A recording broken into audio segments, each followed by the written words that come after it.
Sziasztok! Megnézzük, hogy a következő héten mire számíthatunk. 2 csoportból lehet választani. Az egyik csoport a citrin csoport, a másik az ametisz csoport. Döntsd el nyugodtan, ha szükséged van időre, akkor állítsd meg, és akkor folytatjuk is. Először akkor kezdjük a citrin csoporttal. Lássuk a citrin csoport számára. Mit mutatnak a lapok a következő egy hétre?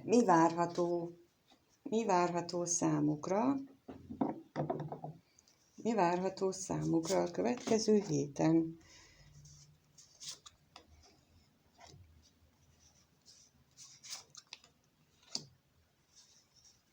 Mi várható a citrin csoportot választók számára a következő héten? Csodálatos dolgok várhatók, ezt így már látom. Annak ellenére mondom ezt, hogy középen a halál lapja van, de a halál itt jelen esetben egyfajta átalakulást jelent.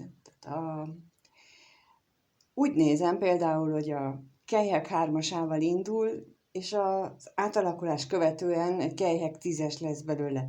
Vagyis, hogy egy nagy mértékű érzelmi változás várható. Az érmék ászával indul, ami transformáció után egy bolondá változik, egy olyan átalakulás ez, hogy egy tartós dolog valami előre nem látható végkifejlet felé indul, sodródik, de tulajdonképpen a bolond az nem azt jelenti, hogy tudatlan, nem azt jelenti, hogy meggondolatlan, hanem azt jelenti itt az én értelmezésemben, hogy ő bízik az érzéseiben. Bízik abban, hogy a kis batyúja az neki minden fontos dolgot tartalmaz, és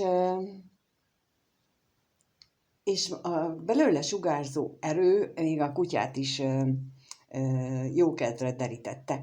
Tehát számomra ezek a lapok azt mondják, hogy a következő héten egy olyan változás várható az életetekbe, amely nagy transformációs erővel bír, hosszú távra szóló, egy teljesen új megvilágításba helyezheti a bizonyos életterületeket, de érzelmileg mindenképpen egy nagyon erőteljes változás következhet be.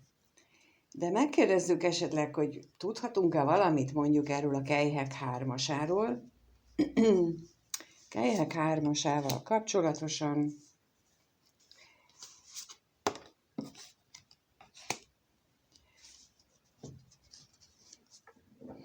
botok lovagja és kardok apródja. Kardok apródja is, tehát a botok lovagjával beindul egy ilyen hirtelen változás, mert a kardok apródjával valami felismerés, valami váratlan ötlet lehetőséget ad arra, hogy a jelenlegi nagyon kellemes állapotot, amit a kelyhek 3-asa jelez, azt valami más szemszögből lássuk. Vagy végre képesek vagyunk arra, hogy egy kellemes szituációba azért beletegyük a saját szenvedélyünket is. Ha itt munkáról van szó, akkor biztosan tapasztaltátok már, hogy az a munka, amit szeretettel, élvezettel csináltok, az nem csak másoknak lesz hasznos, hanem titeket is feldob, nektek is jó érzést ad, és nem kényszernek érzitek, hanem egy olyan tevékenységnek, ami nagyon jó, nem fáraszt le, a nap végére mondjuk nem lesztek mosott rongyok, hanem olyan, mintha most kellene kezdeni a munkát. Tehát ugyanazt az érzés. A botok lovagja itt jelen esetben ezt is jelentheti, hogy megtaláljátok azt a inspirációt, azt a gondolatot, amitől ez a tüzes lényetek, ez képes lesz kifejeződni például ebben a tevékenységben, amire itt a Kejhek 3-asa utal. Ugye most a munka oldaláról közelítettem, de ha itt egy párkapcsolatról van szó, ami elég jó volt eddig, így mondjuk, hogy nem kifejezetten arra gondolok, hogy 3-as kapcsolódásra, hanem hogy egy kezdődő kapcsolat eddig egészen jól elvoltatok ebben a kapcsolatban, de jön bele például egy olyan információ, hogy megtudtok valamit a másikról, ami hát teljesen felkavar benneteket, de jó értelemben kavar fel. Tehát, hogy azt gondoljátok, hogy hogy ő még ezt is tudja, és ő még erre is képes. És akkor ebben az esetben ez az érzelmi jól lét, ahogyan eddig voltatok, ez képes átalakulni valami sokkal nagyobbá, például a kedvelésből egy szeretetté, egy szerelemmé. Tehát egy ilyen jellegű átalakulásra is lehet gondolni, de ehhez szükséges az, hogy ez az átalakulás megtörténjen, szükséges az, hogy ez az új információ, ez bennetek elindítsa ezt a belső tüzet, ezt a szenvedélyt, ezt a különleges erőt, ami mindenkiben ott lakozik, csak nem mindenki tudja ezt magából előcsalni, előhívni. Megkérdezzük, hogy mit jelent itt a bolond. A bolondra kérdezünk rá, hogy mit jelent itt a bolond. Kardokásza érmék 10-es. A kardokásza ugyanúgy egy új információt jelent, tehát hogy itt azt mondja, hogy nekem, hogy itt a kardok apródjával, ami kiderül, egy ilyen új dolog, amit eddig nem tudtatok, vagy amire így ráébredtek, az ennek a transformációnak a következtében egy egészen jelentős dologá alakul át, ami viszont nem egy érmét, hanem 10 fog generálni a végére. Tehát a lapok azt is mondják, hogy ha most beindul valami, egy olyan dolog, ami egy ilyen egyérmés, tehát hogy egy nem túl nagy eredménnyel kecsegtető jövőre mutat, akkor ne aggódjatok rajta, ha van lehetőség arra, vagy van ötletetek arra, hogy mit kezdjetek ezzel az egy érményi lehetőséggel, akkor lépjétek meg bátran, tegyétek oda mellé az érzéseteket, tegyétek oda a belső tüzeteket, az indítatásotokat, a lelkesedéseteket, mert ez azon túl, hogy valami nagyon kellemes, nagyon pozitív érzést fog eredményezni, azon túl még hosszú távon megtízszerezi az anyagi eredményeket is, mert ugye az egy érme helyett 10 érmét mutatnak a lapok. A kardok apródja helyett egy kardok ászát mutatnak, tehát a kis információból valami egészen nagy dolog kerekedik, a kis pénzből valami nagy pénz, sok pénz kerekedik, a 3 kehelyből 10 kehely kerekedik, tehát a kevés érzelemből egy nagy érzelem, nagy érzelmi beteljesülés jön, úgyhogy ezek a lapok azt mondják nekem, a héten olyan lehetőség adódik, amiben ha felismered azt, hogy ebben egy új információ van, és mersz mögé állni, akkor szuper jó dolgok alakulhatnak ki belőle, csak ehhez hozzá kell tenni a saját magadat, a saját energiádat, a saját lendületedet is. Az első csomagot választók, az első csoportot választók számára, akkor ez az erre a hétre vonatkozó lehetőség. Remélem, hogy nagyon sok ótokkal megtörténik ez, mert ezek nagyon szép lapok, úgyhogy köszönöm, hogy itt voltál, meghallgattad.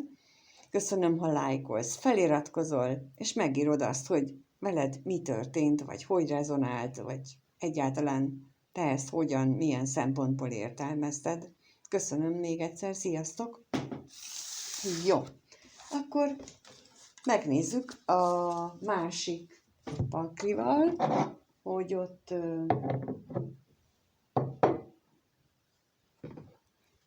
a másik csoportnál, második csoportnál mi várható a következő egy hétben. Megnézzük, hogy a második csoportnál mi várható a következő egy hétben.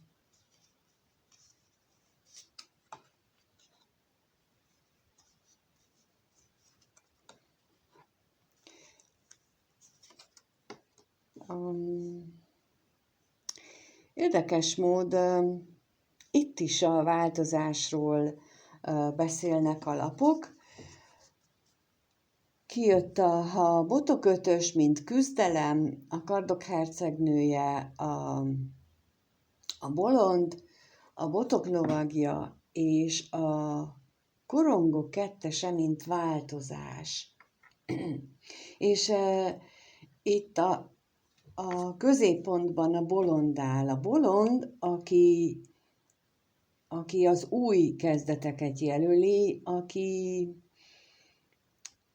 ezen a kártyán, ezen a megjelenítésben nem annyira a bolondot jelenti számomra, sokkal inkább, mint egy zsonglőrt, aki képes megszelídíteni a különböző elemeket, a tüzet, a levegőt,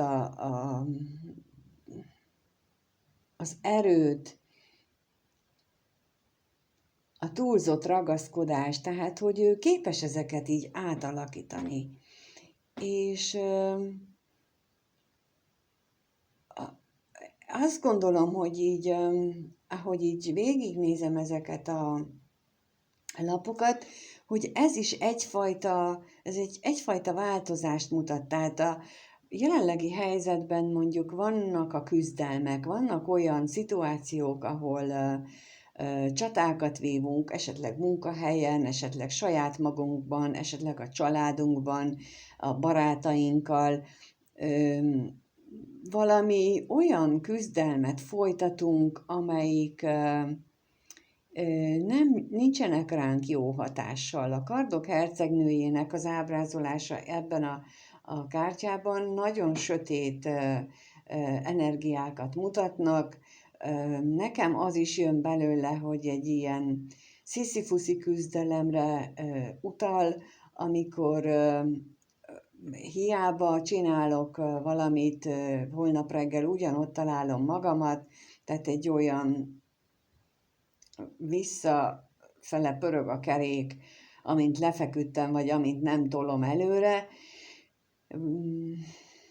és erre jön a bolond. A bolond, aki viszont rendelkezik mindazzal a képességekkel, mint például a mágus, és itt most nagyon arra emlékeztet ez a kör, mint aki varázsol a varázspálcájával is, és láthatóvá válik a varázslatnak az mozdulata, és utána pedig már nem a kardok hercegnője jelenik meg, hanem a botok lovagja, aki már tűzzel neki tud indulni